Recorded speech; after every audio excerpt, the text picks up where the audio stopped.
àwọn àlékún ẹ̀yìn tèmi ṣàlàáfíà lẹ́wà gẹ́gẹ́ bí èmi ọ̀pọ̀n báyìí tó ṣe wà lẹ́ni a ti máa sọ̀rọ̀ lórí bíbá yìí ẹ̀ ń wo bí eré ẹ̀ kàkún ṣòye yín lálákọ̀ọ́kọ́ náà jẹ́ kọ́kọ́ sọ̀rọ̀ nípa hábà mi ẹ̀yin kan ẹ̀ra hábà ẹ̀ kàn gbé kalẹ̀ lẹ̀ ṣòye yín àfìgbà táwọn èèyàn kan tí wọ́n ń jẹ́rìí sí orí ọlọ́run tí wọ́n ṣe kí ni wọ́n ń jẹ́rìí sí orí ọlọ́run Sisi, please, give me one out of those packs. Give me one out of those packs, please.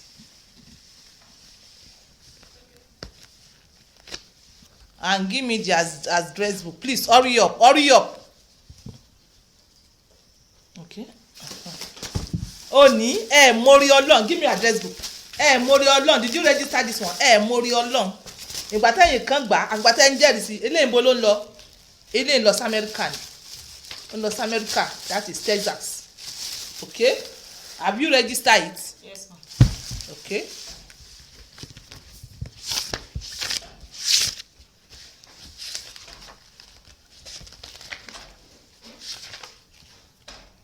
Okay o ti register ti Ìbàdàn yẹn náà Èkó ńkọ́.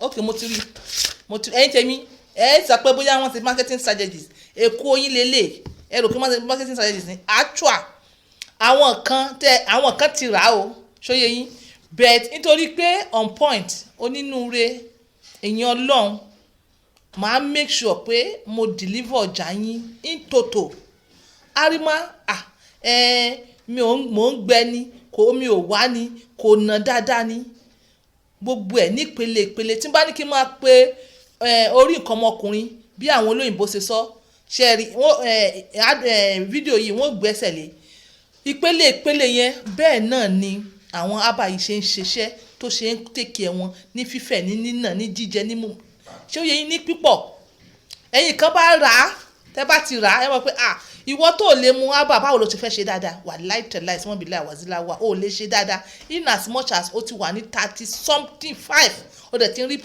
like deficiency lára rẹ̀ ó rò pé just like that ni it is not just like that tó bá ti lè follow bá ṣe ń sọ so ọ̀pọ̀lọpọ̀ wọn àwọn míì rà á nínú wọn wọ́n wá gbé lẹ̀lẹ̀ wọ́n ronú pé àhábà lélẹ̀ yìí àhábà ọlọ́mọ ṣàánú àtijọ́ tá a ti wà lálẹ́ fà yìí tá a ti ń ta ábà fún yín bí almost 3 years nísìn adúpẹ́ lọ́dọ̀ Ọlọ́run alhamdulilayi Ọlọ́run ní everyday kí n mọ̀ pé òun níjojoojúmọ́ kí n mọ̀ sọ pé Ọlọ́run ni ṣóyè yín báyìí Ọlọ́run ni so àfìwọ́ táwọn kan wá ń jẹ́rìí sí tí wọ́n ń jẹ́rìí sí lẹ́yìn kan wáyé tẹ̀sán wá lọ ẹ wá ń sáré ká ok Èkó yín lélẹ̀ product on point by 2 ṣòye yín lórí nínà jẹ̀díjẹ̀dí ti báyé nǹkan ọmọkùnrin rẹ̀ jẹ́ ni waist pain ti báyé rẹ̀ jẹ́ ni gbogbo kinní yìí ó ní bó ṣe máa ń shrink nǹkan ọmọkùnrin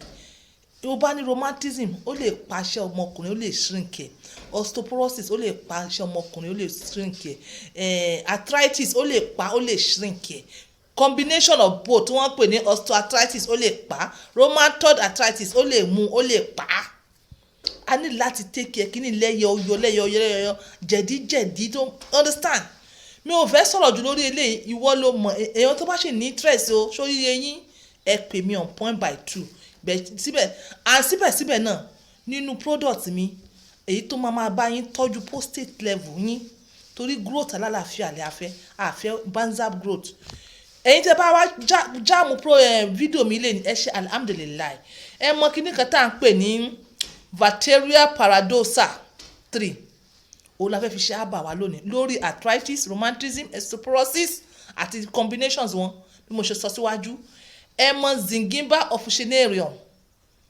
ẹ mọ cucumber longa ẹ mọ syzygium aromaticum ṣé ẹ mọ yẹn aromaticum scientific name botanical name mo gbà yẹn mo pè fún yín yẹn ẹ̀yin náà máa kọ sórí distribution the other boss tó wà ní orí bíbá yìí máa kọ síbẹ̀ máa pèpele ẹ lọ wá kí ló ń jẹ́ bẹ̀ ó ní combination ẹ̀ la fi ṣe ilé combination so nǹkan mẹ́rin ni mo pè yẹn ẹ wá fi kíní kún pẹ̀rẹ̀kẹ̀sẹ̀, ẹ fi pẹ̀rẹ̀kẹ̀sẹ̀ kún tá à ń pè ní àìdán fruit, ẹ wá fi atare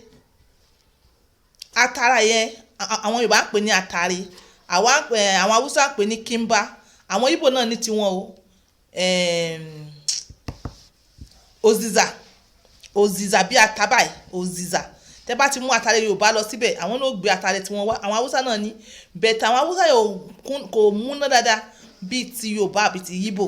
That is all. Ẹ lè turn ẹ̀ sí powder báyìí ṣóyé yín, kẹ́ ẹ máa bù ní síbí kọ̀ọ̀kan àbí síbí méjì, ẹ lè ṣe sínú flask ṣóyé yín kó warm, kẹ́ ẹ máa mú ní 3 times normal cup normal, ẹ máa mú 3 times per week. Mo ti share rẹ̀ rí bẹ́ẹ̀ ẹ̀yin kan ò ní gbàgbọ́,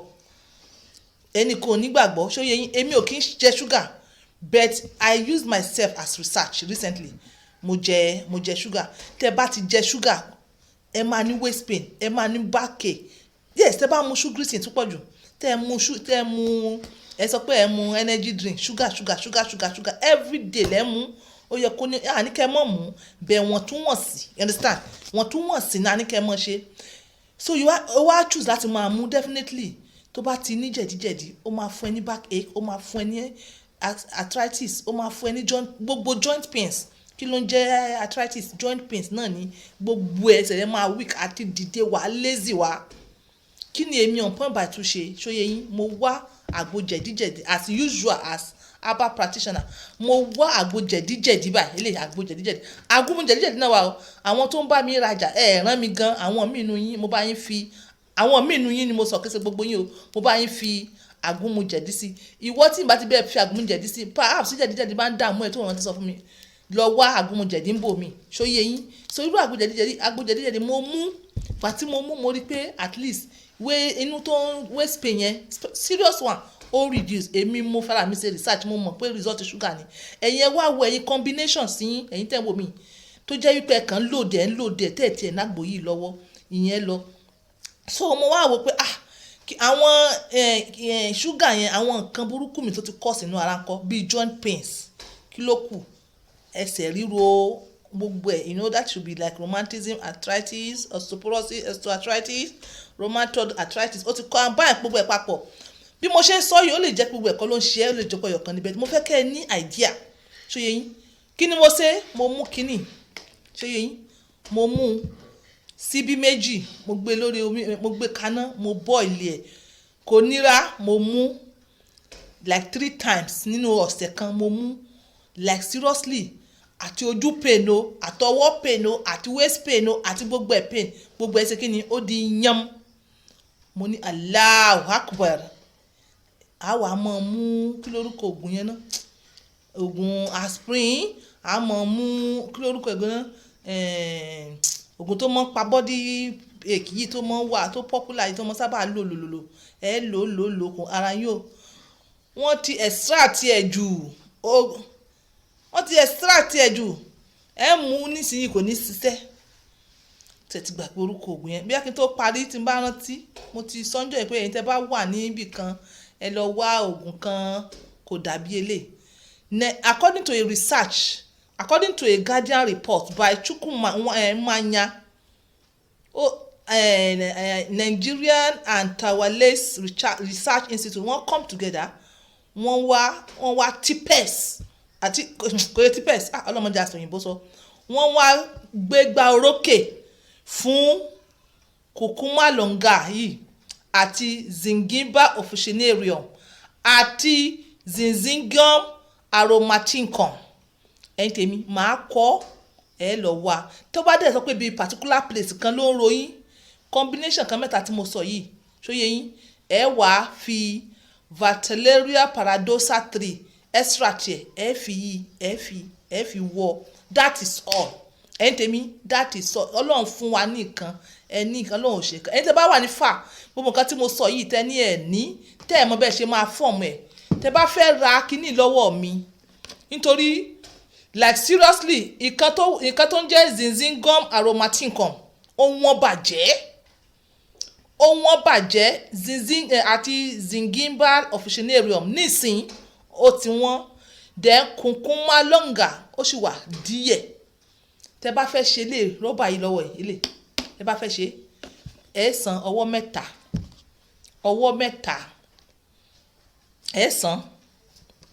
ẹ san ṣóyè yín ẹ mọ̀ kán tó ń jẹ́ ọwọ́ mẹ́ta 30 nìyẹn láìsí owó delivery o I'm telling you 30 èmi mo mọ̀ọ́mọ̀ ẹ̀yin náà lọ ṣe research àwọn orúkọ yẹn mo mọ̀ọ́mọ̀ kọ́ like seriously ẹ̀yin kò mọ̀ yìí yes ẹ̀yin kò mọ̀ yìí kò bá jálàyé ṣé mo sọ fún yín gbogbo arthritis in as much as tó bá ti lè pa jẹ̀dí o tó ti lògùn jẹ̀dí tó ti ya gbogbo jẹ̀dí yẹn dànù wà láìtẹ̀láì tí mo sọ wà láìtẹ̀láì kíní yóò take arthritis yẹn osteoporosis rheumatism àti combination wọn ìrìnsẹ̀ àwọn ìbọn náà ló mọ gbórúkọ yẹn joint pain jẹ́ ṣóyè àti weakness of the bones this is on point by 2 using my words for this màá kọ nọ́mbà mi torí àwọn tó fẹ́ jẹ oúnjẹ tó fẹ́ jẹ àǹfààní àwọn kìíní so gbogbo ìwọ tó gbọ́ Yorùbá lọ translate ẹ̀ ìwọ tó bá sì gbọ́ Yorùbá so alhamdulilayi pò pàdé program yìí lẹ́nu this is on point by 2 using my words for this life.